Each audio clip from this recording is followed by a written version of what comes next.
Hi guys, Dr. Gribbins here. As a histologist and a microscope nerd, I get to introduce you guys to the microscopes. If you're working at home, you're going to be using a little microscope that came with your kit. This little guy right here, a little cute little fella, that is a combination dissecting and compound scope. At the end of this video, I will talk a little bit about how to use this scope and what features that it has if you're working at home. If you're working at UIndy, if you're coming into UIndy or you're on campus and you're going to do this lab at our stations that are going to be set up, you're going to find several stations around the biology floors of Lilly that have been set up as stations with these two microscopes. The small one will be there also, but you're going to utilize these two, and I'm going to talk about those here in a second. You'll also be utilizing at those stations, if you come into UIndy, some microscope slides that came in the kit of materials in the blue microscope slide box here that have several prepared slides that you can use, and they're very nice. There's also a nice tick in there that you could use both on the compound scope and on the dissecting scope because they're kind of see-through and you can see through them. So we'll be utilizing those from the kit. And also I assume or think that you will be utilizing this little kit that came with this small microscope in the kit setup that you can use. And it's got some prepared slides. It's got some vials you can use, a little black microtome, a little specimen holder if you're going to collect some insects, for example, or some flowers or seeds, and then some vials you can hold some pond water in. So whether you're working at UIndy or whether you're working at home, you can utilize all of the materials or all the equipment in this particular small kit to do all of the work that you need to do in this microscope lab.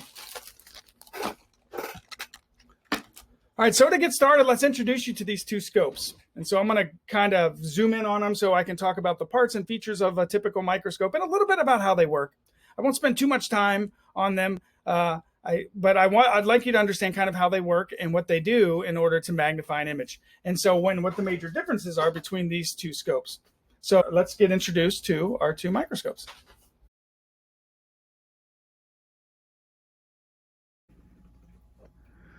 All right, so here are our two microscopes.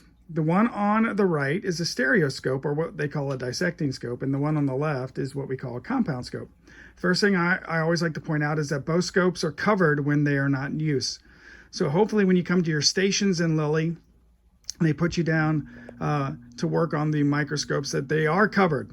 If there are covers next to them when you're finished, please cover them back up. This keeps the dust off the eyepieces and the objectives and all of the glass that is part of the microscopes here. So let's remove the covers here so that you can see the two different scopes. So there's the stereoscope there. And here is the compound scope. These are both Leicas. One thing I like to point out here at the universities, we have very, very nice microscopes. Typically they're Leica based. Both of these scopes are Leicas, and they are quite expensive. So please treat them with respect and treat them nicely so that we can continue to use them for years to come.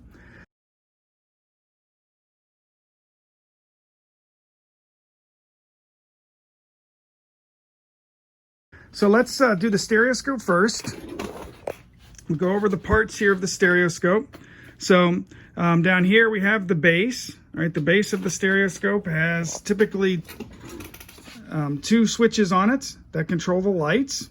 All right, and so this first switch will turn on a light that's actually on the arm, as you can see there, which is actually shining light down on to the base here. Or on top of the base is the stage. So we have the base, and what's sitting here where we're going to put our specimen is the stage. So that's one light. If we turn that light off, the second light is actually from underneath, as you can see. The one thing I always point out is if you're using if you turn on this light and you put, say, something over top of it, like, for example, like we talked about earlier, if you were to put an index card here, that light is pretty useless, right? And you want to really keep it off or to really warm up your card and your specimen. If you're looking at something like frog eggs or something that's transparent through water, for example, then you want to use this light. If you're using a index card with your specimens, you want to use the light from above, right, in order to see your specimens. So those are the two light switches that are on the base. The rest of the scope here, we have the arm. On the arm is a coarse knob. This is for focus. All right, and notice when I focus, it raises and lowers the entire arm and rest of the microscope here. The one thing that a stereoscope does is keep very, very nice working distance so that you can look at things that are much larger. And because it's stereoscopic with the two eyepieces, you actually can see things in 3 dimensions. So it allows you to see bigger objects under 3 dimensions. You'll notice when we get to the compound scope, there's a lot less what we call working distance here. So the arm continues up as the head, all right? So this is what's considered the head. The head has 2 eyepieces on it. And on top of the head of our Leicas is actually the magnification knob. So you can see it starts at 7 and goes to 30. And so as you wind this towards the 30, the magnification goes up. So typically with any scope, you would multiply that number by the eyepiece. The eyepieces are typically 10x.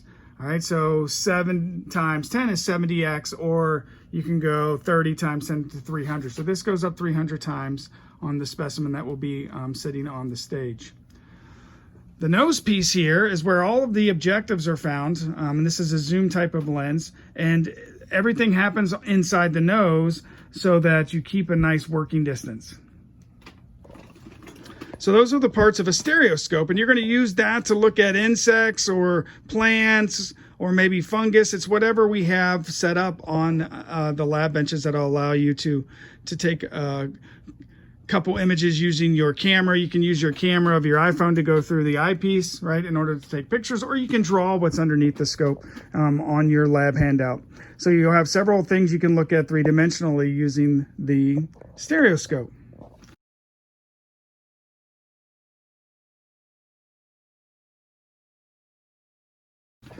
Now the compound scope is a little different. It's called a compound scope because it has multiple objectives. So one nose piece here, you have multiple objectives with this particular scope. And typically they run from, I'm going to put the stage all the way down here. They run from 4x to 100x, right? So a typical microscope has a 4x, a 10x, a 40x, and a 100x. Now you can have other types of objectives that are 65, 50, 55, 95, but 100 is the largest of the objectives that you can get. You can see the objectives have writing on them that give you information about that particular objective. Now, all of these objectives are dry objectives, which means you don't need anything except air between the objective and the microscope slide, except for the 100x. So the 100x, this one right here, is a oil objective. And so you don't use that lens. We are not going to use it, this objective lens, in this particular lab. As a matter of fact, the microscopes that you have might not even have one on, but you would need oil for that particular objective to get things in focus.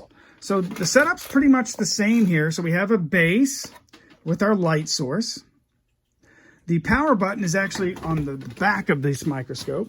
So here is the power switch here. So this turns the scope on. If the light doesn't come on in the front, then check this plug, because if the plug is not all the way in, it will not come on. If you push that all the way in and the light still doesn't go on, then we need to change the bulb. But that's where the power switch is. So if I come around here, so you can see the lights on in the base. There's also over here, typically on the left side, something that increases and decreases the light intensity. It's called a dimmer, so you can see. Some microscopes in the department actually have a diaphragm here that closes and opens on our light source, but we do not have one of those on this particular scope. So if we back up here, we've got the base. The base is attached to the arm, as you can see. Again, the arm here has 2 knobs. This is called the fine adjustment knob, and this is called the coarse. Okay, so if you look and watch me use the coarse, you can see the stage moves a lot faster, right, when you use the coarse, versus the fine, you cannot even see the stage moving. All right, so typically with any microscope, we're going to store our microscope with the stage all the way down and the 4x objective in place. All right, that's called our scanning objective. So this is the stage. The stage is movable. All right, we have two knobs over here that move it in our planes, our X and Y axis, so that we can move the slide and then move the stage, right? Do not overwind any of these or you will damage the gears in them, all right, which is incredibly expensive to fix. So this is where we're going to place our microscope slide that goes between the clips. There's a notch here that we grab onto, right, that we actually open to put our microscope slide in, and then we set it in place. And I can actually grab a microscope slide here. I'll grab the thread slide, put it up here, and open that up all the way, as you can see, and then let it go, okay? And then I can use these, the movable stage knobs here to move the slide into place. So now my slide's there under the light source. What I want you to notice is the light comes up through our specimen here, which then goes into these objective lenses, which are attached to what's called the nose piece. Then the nose piece will send that light up into the head here. With a monocular microscope, like your little guy that came with your kit, there is a eye tube, right, that runs from the objective through the head to the eyepiece. In our binocular scopes, which ours is, you have basically two eyepieces here, and then you have the head, and the head supports the nose, and the arm then comes down and holds the head and nose piece up off of the stage. The nose piece has your objectives. The one thing I always try to tell my students is don't move the stage with the objectives because that can loosen them or unscrew them. Move the nose piece on top. That's what that ring is for, so that you don't have to grab onto the objectives. Obviously, don't touch the glass on the objectives either. Always start off with 4x. All right? Don't start off at 40x, start off at 4x. The other thing that I want to make sure everybody understands are the eyepieces you can remove them. See, they fall out really easily. What I want you to notice is they have writing on them too.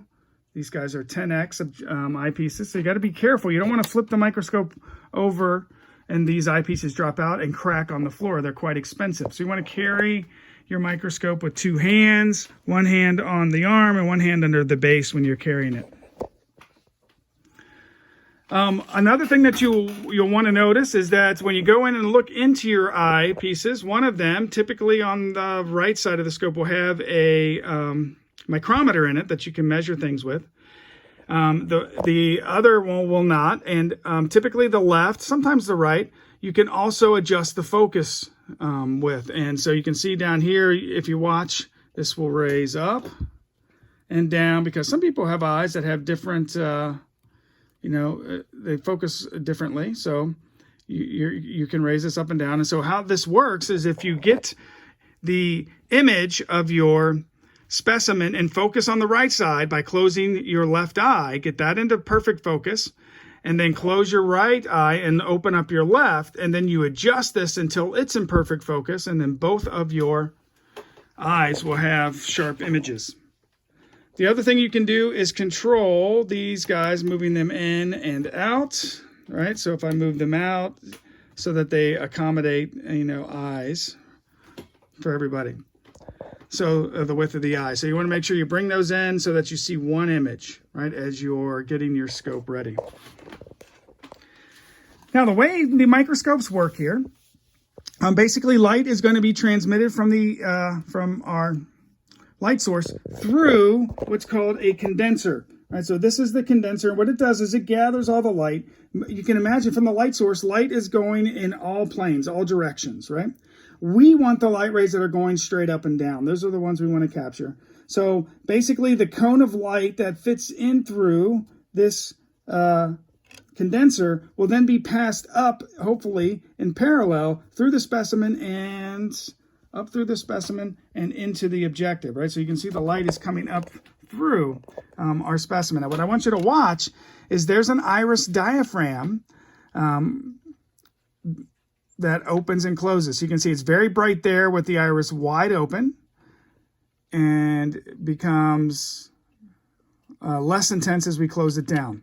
I usually like it open at about 50%, all right, as you can see. So this is the little iris diaphragm down here on the condenser that controls the light. Now, what that does is, as we close it down, that's going to close our field of view and really restrict which light rays are coming up through the objective. Again, we want parallel light rays. The more parallel the light rays, the better the resolution and boundaries of our specimen are. And you can do this by looking under the microscope and opening it wide open and closing it down. Now, I do recommend that you turn the dimmer down a little bit when you do that so you don't blind yourself.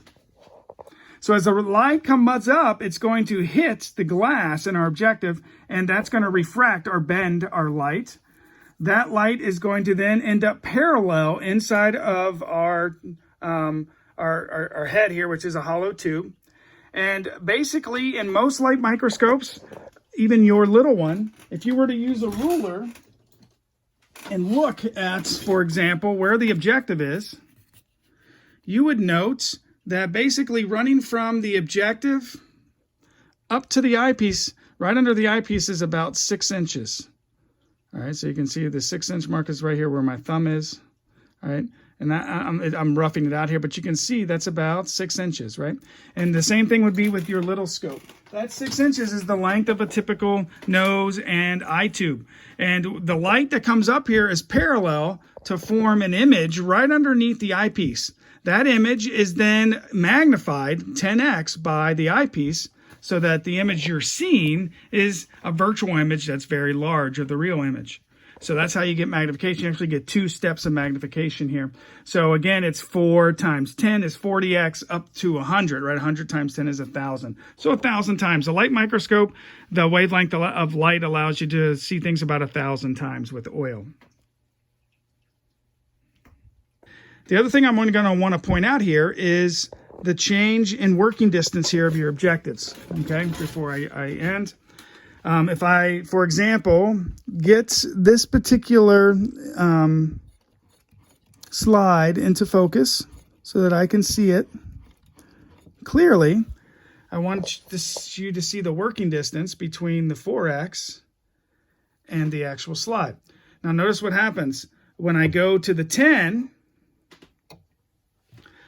and I want to adjust the focus on the 4x. I only use the coarse focus to get things into focus. I get things to where they're about in focus, and then I can use the fine knob here to get things into perfect focus. So we use the coarse on the 4x. After we get things into focus at the 4x, we don't ever have to use the coarse again, because all of the objectives are what are called parafocal objectives. They are all kind of close to the same focus once you get the 4x in focus. So once you move to the next objective, the 10x, I want you to notice that the working distance is quite small, right? As you can see, it's much smaller. And the only thing I need to do to get this into focus is just use the fine. If I use the coarse, I could hit the slide and break it, okay? So again, on the 4x, we only use the coarse to get things into focus. I'll get it into focus here. And then when I move to the 10, I only have to use the fine objective to get things into focus. You can see the working distance is much smaller. Once I get that into focus, then if I go up to 40, again, I will only have to use the fine in order to find my specimen and get it into perfect focus. Look at the working distance of the 40. If you use the coarse objective with the 40x, you're going to crack the slide and maybe damage the objective. So again, be careful with that and the working distance. Depth of field also is going to be very similar to what I just went over. At 4x, you have the greatest depth of field, and I will show you some pictures of this. When I'm on 4x, I can see all 3 threads. There are 3 threads here. When I look through the objective, they will all be in focus when I get one of them in focus. When I go to the 10x, and use my fine adjustment to get the top thread into focus. Only the first two, the red and the blue, are in focus. The one on the bottom is going to be out of focus, which means my depth of field has gone down, right? As I go up to the 40, the depth of field even gets smaller, so that when I focus on any one thread, I can't see the other two in focus. So your depth of field shrinks as you go up in magnification. Also, your field of view shrinks. You're going to see more of the threads on 4x than you will on 40x. All right, because you're zooming in, right? Notice our working distance is really small, so that we can see the object. Notice the objective gets longer as you go up in magnification, because you have to get the lens closer to the specimen in order to magnify it. Also, the objective glass inside the 40x is more curved and refracts the light at a greater angle. All right, the larger the angle of bending or refraction, the more magnification you get. So that's why you have longer objective tubes with the longer, with the higher magnification, the 40x and the 100x. All right, so that's probably enough about microscopes. So that's an introduction to the two microscopes, our dissecting scope and our compound scope. Remember to treat them nicely and to take care of them so that we can use them in many of our labs. You'll use these guys in both labs, and follow the lab handout very carefully. And basically what you're going to be turning in is that lab handout that has drawings of the images or pictures that you take using your camera. On the lab handout, the PDF, there is a link to how to take pictures using your iPhone. So you can follow that link and watch that video so that you can get an idea of how to take pictures through the eyepieces. I hope I've helped out and answered most of your questions. Again, have fun with the lab. Microscopes are awesome. I love them. Have fun looking at some of your own specimens as you collect them either at home or look at the specimens that we have here and slides that we have here at the University of Indianapolis. Have a great day.